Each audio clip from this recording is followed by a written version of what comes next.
आप देख रहे हैं संविधान और कानून SK लाइव न्यूज। बांग्लादेश में कितना बवाल घटा है इससे पूरी दुनिया वाकिफ है कि कैसे कोटे को लेकर छात्रों का आंदोलन इतना बढ़ गया कि यहाँ की सरकार का तख्ता पलट हो गया। शेख हसीना को पीएम पद से इस्तीफा देना पड़ा और देश तक छोड़कर जाना पड़ा। बस फिर क्या था, उसके बाद जैसे बांग्लादेश में कोहराम मच गया।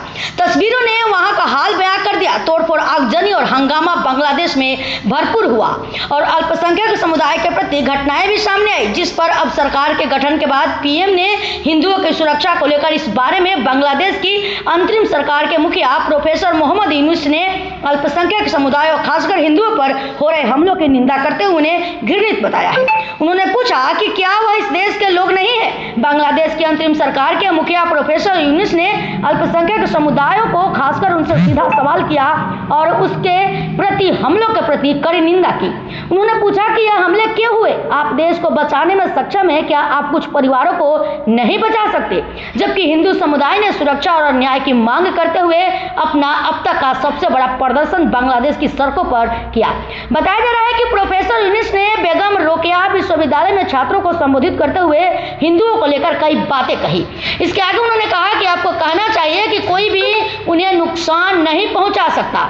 वह मेरे भाई हैं, हमने साथ मिलकर लड़ाई लड़ी है और हम साथ रहेंगे। उन्होंने छात्रों से भी सभी हिंदू, ईसाई और बौद्ध परिवारों को नुकसान से बचाने की अपील की। बता दें कि जब हंगामा हो रहा था, तोड़फोड़ की खबरें आ रही थी, उसी बीच ढाका, चटगांव, बारिसाल, कुरीग्राम, तंगल जैसे तमाम शहरों में हजारों प्रदर्शनकारियों ने प्रदर्शन किया और कहा कि हिंदुओं को बांग्लादेश में रहने का अधिकार है। शेख हसीना के नेतृत्व वाली सरकार को हटाने के बाद देश के कई हिस्सों में घरों, दुकानों, मंदिरों और में हमले कर उन्हें नुकसान पहुंचाया गया। तो वहीं शाहबाग में अल्पसंख्यकों ने हिंदू और उनके घरों, मंदिरों और व्यवस्थाओं पर हुए हमलों के खिलाफ मुआवजे की अब मांग की है।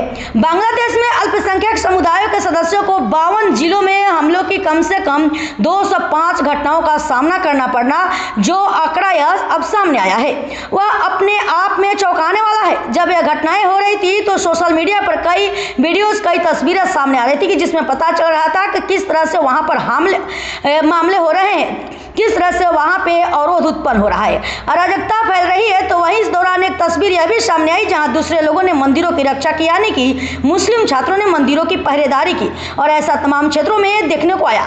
या इससे जुड़ी कई तस्वीरें और वीडियोस भी सामने आए जिसमें दिख रहा था कि मुस्लिम छात्र मंदिरों की सुरक्षा कर रहे हैं, रात भर पहरेदारी कर रहे हैं, ताकि सिर्फ इसलिए कि जो अराजकता फैली है उसकी चपेट में मंदिर न पाए। बहरहाल आपको बता दें कि जब यह घटनाएं हो रही थी तब एक से एक वीडियो सामने आ रहे थे जिनसे इस घटनाओं के बारे में पता चल रहा था।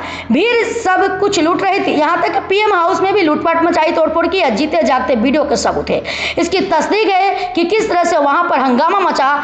बहाल अब वहां पर नई सरकार का गठन हुआ है और अब सब कुछ ठीक होने के लिए जद्दोजहद जारी है। और इसी के चलते मोहम्मद यूनुस ने अपील की है कि सब मिलकर रहें और हिंदू इस देश का परिवार है और उनके साथ ऐसा नहीं होना चाहिए था। बहरहाल देखते हैं इस मामले में और बड़ी खबरें क्या आती है। अभी के लिए फिलहाल इतना ही।